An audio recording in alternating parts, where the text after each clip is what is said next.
भी देगा।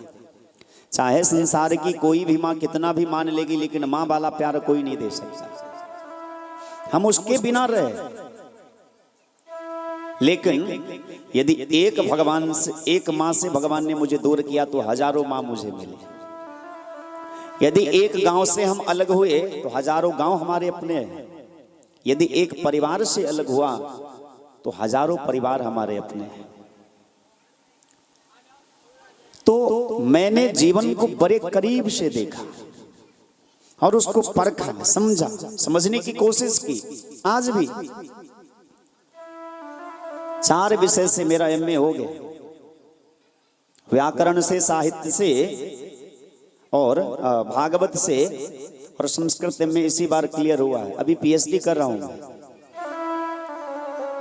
लेकिन फिर भी मुझे लगता है कि मैंने आज तक एक भी श्लोक का अर्थ ठीक ठीक नहीं समझा। भागवत के एक भी श्लोक का अर्थ ठीक ठीक जो वास्तविक अर्थ है मुझे नहीं पता। मुझे क्या, किसी को भी शायद पता नहीं है। बस लोग वो कहते हैं जो आचार्यों के मुखारबिंद से उन्होंने सुना है, जो समझा है। जितना बड़ा बर्तन होगा पानी उतना ही उसमें आएगा। बारिश तो बराबर होती है, यहां भी वहां भी बराबर की बारिश हो रही है, लेकिन जिसका जितना बर्तन बड़ा होगा उसमें उतना ज्यादा पानी आएगा। ठीक उसी प्रकार कथा तो एक व्यासपीठ पर से ही हो रही है, लेकिन हृदय रूपी पात्र जिसका जितना खाली रहेगा उसके हृदय रूपी बर्तन में उतनी कथा की बात आएगी, उतना ही पानी आएगा, उतना ही भगवान का रस मिलेगा। तो मैं बस एक निवेदन करूंगा, बस कथा 2 दिन और शेष है। आज की कथा तो विश्राम ही लेंगे, 2 दिन कथा शेष है। और भगवान की बहुत बड़ी कृपा है। मैंने इन माता जी को कहा था कल कि संसार में ऐसे भी बहुत लोग हैं जिनकी इच्छा रहती है कि हम भी कथा सुनते हैं, लेकिन या तो समय साथ नहीं देता, या पैसों की व्यवस्था नहीं हो पाती, या ऐसा संयोग नहीं मिलता। और बहुत लोग तो ऐसे होते हैं कि सोचते सोचते मर ही जाते। ऐसे भी लोग हैं। कुछ लोगों को घर में जुट नहीं पाता है उतना सब कुछ, तो तीर्थ में जाकर के सुन लेते हैं। कहीं सामूहिक कथा होती है तो वहां जाकर के यजमान बन करके मुख्य संकल्प लेकर के कथा सुन लेते हैं। तो मैं इस व्यासपीठ से फिर से निवेदन करूंगा, और मैं छुपा करके नहीं कह रहा, जिनको कथा सुनने की इच्छा हो, प्रबल इच्छा हो, मेरा नंबर इस बैनर पे है। और मैं ज्यादा दूर का हूं नहीं, यही हूं, रोड के उस पार मैं हूं, इस पार आप लोग हैं।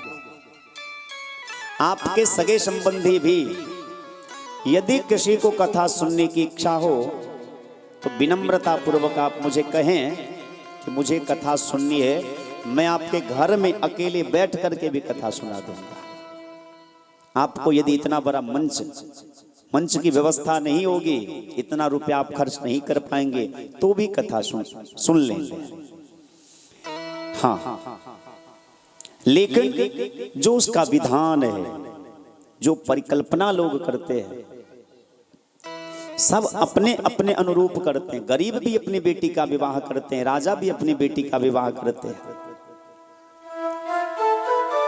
तो मन में ये भावना रखें कि मैं गरीब हूं तो मेरी बेटी का विवाह कैसे होगा, कौन करेगा। गरीब के बेटी के भी विवाह होते हैं। ऐसा तो है कि जो राजा का बेटा है, बेटी है, उसी का विवाह होगा। जो गरीब है उसका भी होता है, जो अमीर है उसका भी होता है।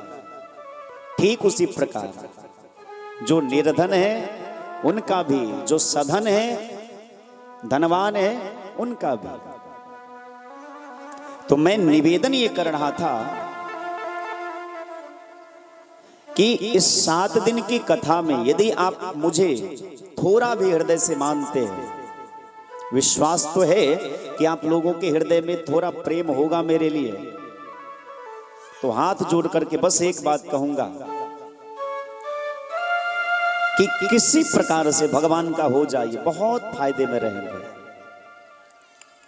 मैंने अभी अभी कहा ना कि एक एक चीज के लिए मैं जीवन में तरसा हूं, एक एक छोटी छोटी चीजों के लिए। जब मेरा उपनयन हुआ था बघौल में ही हुआ था, और बघौल के लोगों ने ही मिलके किया था। सब लोग चंदा इकट्ठा किए, बात बात में बात हो गई। रात का समय था, भजन तो हम बचपन से ही गाते थे। तो उस गांव में निरसु मास्टर साहब थे, वो हमें बहुत मानते थे। अब बेचारे इस दुनिया में नहीं है। उन्होंने चर्चा करी, 2 4 5 10 लोग मिले, चंदा इकट्ठा हुआ। ये 2003 की बात है, 2003 की बात है। मार्च में 3 मार्च को मेरा उपनयन हुआ था। और मुझे याद है, हर किसी का मामा अपने भगिना को देता है, कपड़ा देता है, आभूषण देता है। लेकिन मेरे मामा करोड़पति है, बहुत धन की कमी नहीं है, पर एक भी चीज नहीं दिए थे। मैं बच्चों के हाथ में देखता था सोना का अंगूठी तो मुझे शौक लगता था, हनुमानी देखता था तो शौक लगता था कि मुझे भी होता। और भागवत भगवान की कृपा देखी कि आज उन चीजों की कोई कमी नहीं है। मेरे घर में चले जाइए, मेरा घर अभी भी खुला ही होगा, एक आध सोना तो ऐसे ही रखा होगा घर में। मैं बचपन में 2 रुपया चुरा लिया था पिताजी का। अब आप लोगों को लग रहा होगा कि ये सब बात कहते क्यों हैं, कथा से इसका क्या संबंध है। इसलिए कहता हूं कि मैंने जीवन में उस जगह से इस जगह पर पहुंचा कैसे, मैं बड़ा घनिष्ठ संबंध है।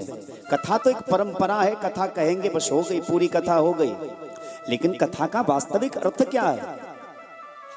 तो पिताजी बड़े सैद्धांतिक थे, मार पीट करके घर से बाहर कर दिया 2 रुपया के लिए। 3 दिन 3 रात तक केले के वृक्ष के बीच में रहे, बिना खाना पीना के, क्योंकि उनको ये सब चीज पसंद नहीं था। और आज देखिए, जब गुरुजी के पास आया तो वहां भी थोड़ी बदमाशी करते थे। एक दिन गुरुजी ने बहुत पीटा। मेरे देह को खोल करके देखिएगा तो एक भी स्थान ऐसा नहीं मिलेगा जहां दाग ना।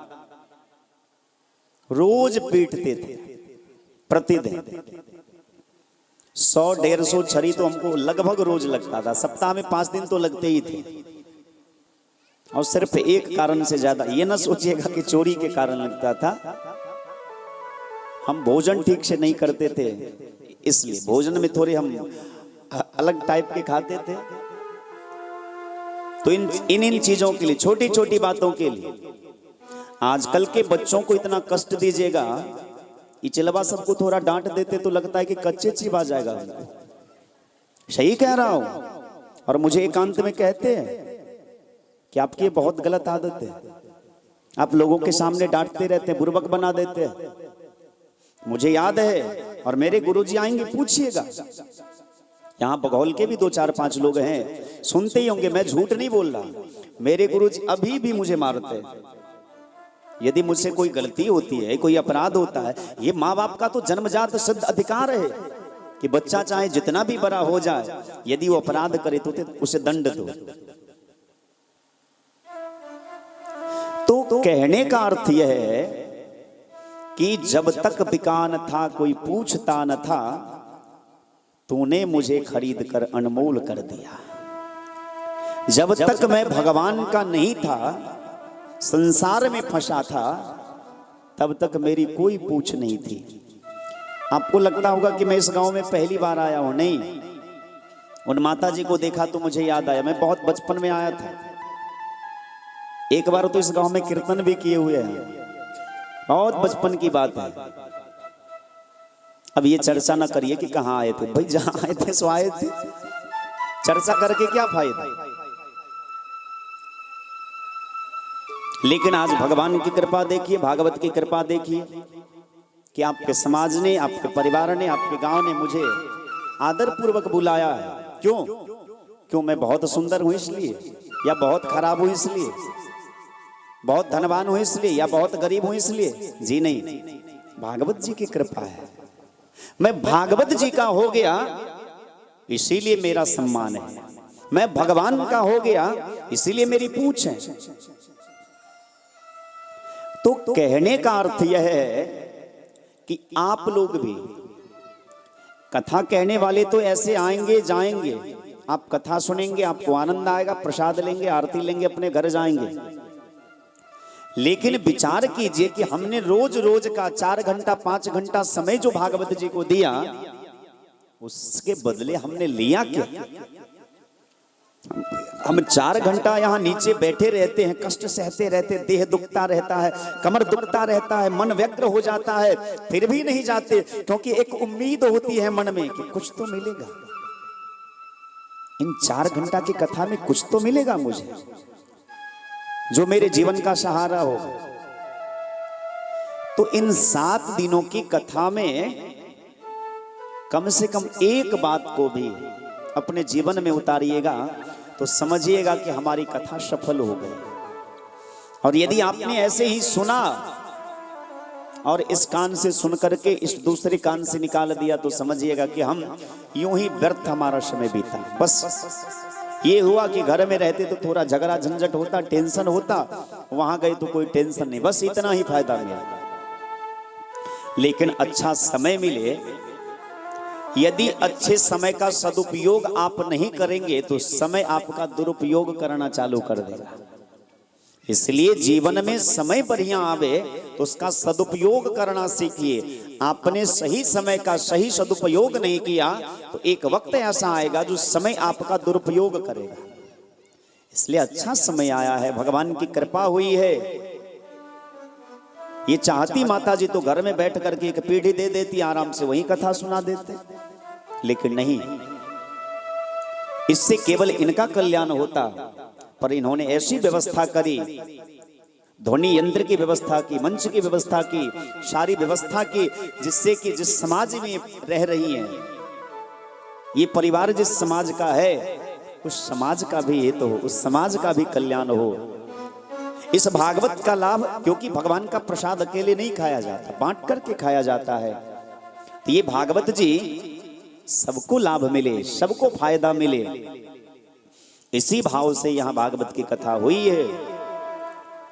तो इन कथा में बस एक निवेदन करूंगा कि मेरे जाने के बाद भी और जब तक मैं हूं तब तक भी मुझे ना मानिए। हो सकता है कि मैं आपको छोड़ दूं, आप मुझे छोड़ दें, ये तो दुनिया की आदत है, लेकिन मेरे भगवान को जरूर मान लीजिए, राम कृष्ण को जरूर मान लीजिए। आपके जीवन में एक सहारा रहेगा। कहीं भी जाएंगे आप अपने आप को अकेला नहीं पाएंगे, आपके अंदर एक शक्ति रहेगी, एक बल रहेगा कि भगवान मेरे साथ हैं। और यदि भगवान को नहीं मानेंगे, संसार में ही रमे रह जाएंगे, तो संसार का तो काम ही है छोड़ना, ये छोड़ देगा एक दिन। बहुत ज्यादा कोई साथ देगा तो अंत में जाकर के जला करके राख बना देगा। दुनिया यही करेंगे। आइए 2 बार भगवान नाम कीर्तन गाएं, तत्पश्चात पुनः कुछ देर चर्चा होगी।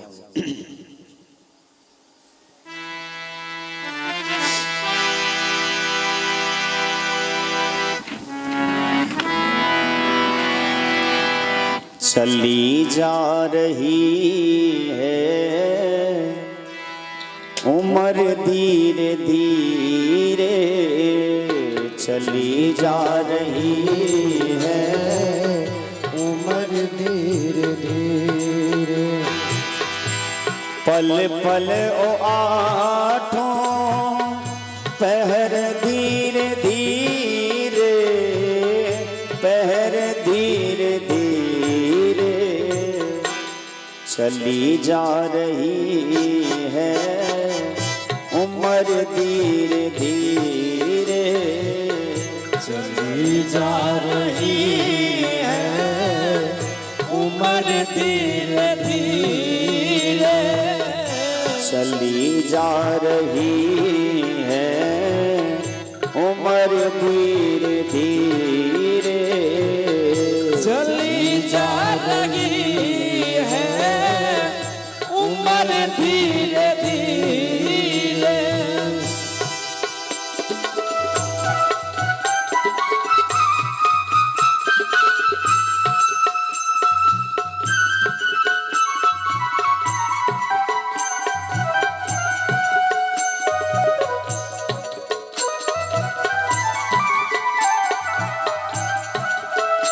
सभी गाइए प्रेम से।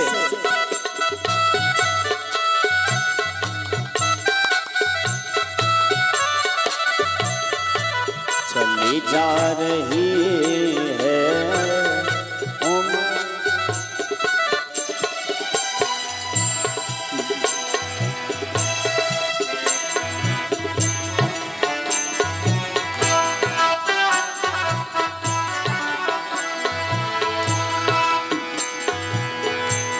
बचपन भी जाए जवानी भी जाए, बुढ़ापे का होगा असर धीरे धीरे। बचपन भी आए, जवानी भी जाए, बुढ़ापे का होगा असर धीरे धीरे। बचपन भी जाए जवानी भी जाए, बुढ़ापे का होगा असर धीरे धीरे। बचपन भी जाए, जवानी भी जाए, बुढ़ापे का होगा असर धीरे धीरे। चली जा रही है उम्र धीरे धीरे। चली जा रही है उम्र धीरे धीरे। चली जा रही है उम्र धीरे धीरे। चली जा रही है उम्र धीरे धीरे।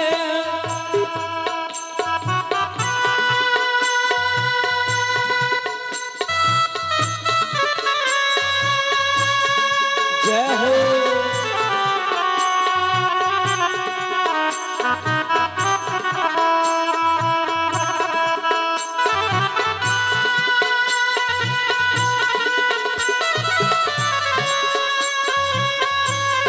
श्री राधे।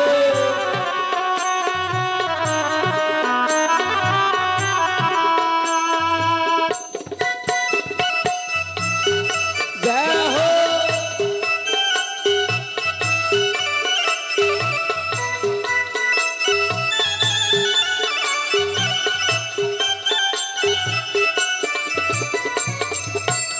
तेरे हाथ पाँव में बल ना रहेगा, झुकेगी तुम्हारी कमर धीरे धीरे।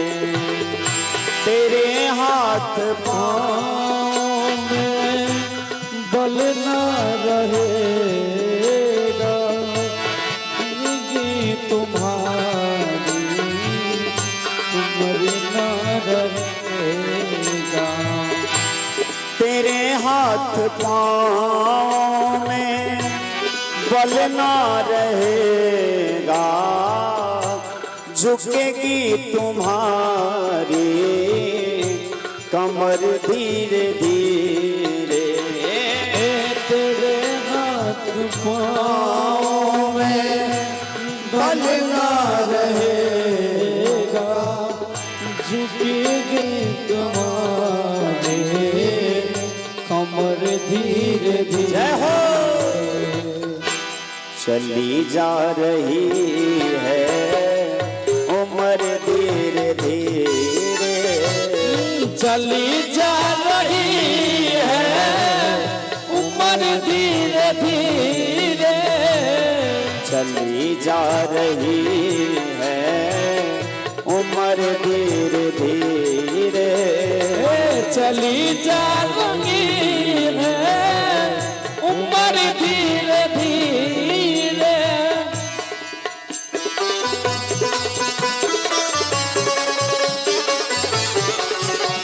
श्री राधे।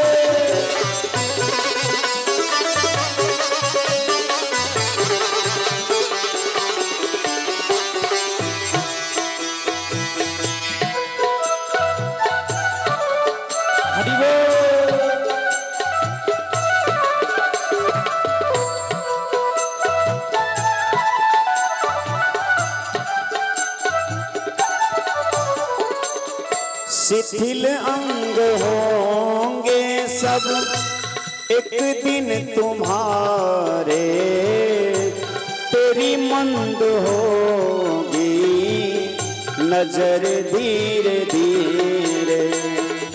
शिथिल अंग होंगे सब एक दिन तुम्हारे, तेरी मंद होगी नजर धीरे धीरे। चली जा रही है उम्र धीरे धीरे, चली जा रही है उम्र धीरे धीरे। चली जा रही है उम्र धीरे धीरे।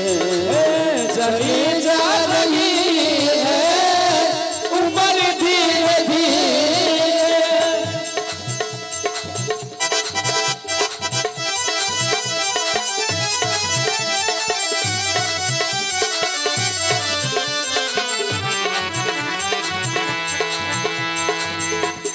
हरि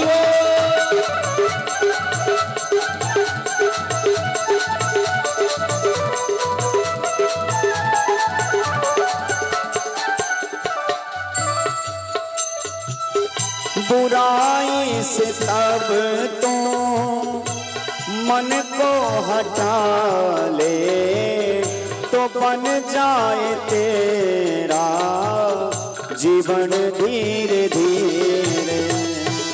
बुराई से मन को हटा ले, तो बन जाए तेरा जीवन धीरे धीरे। चली जा रही है उम्र धीरे धीरे। चली जा रही है उम्र धीरे धीरे। चली जा रही उम्र धीरे धीरे। चली जा रही है उम्र धीरे धीरे।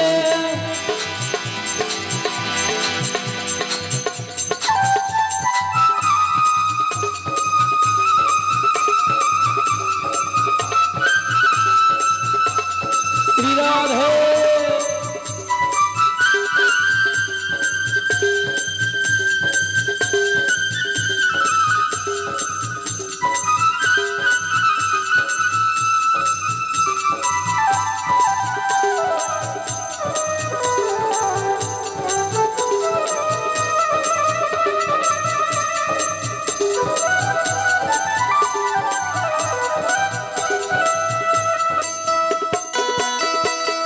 हरि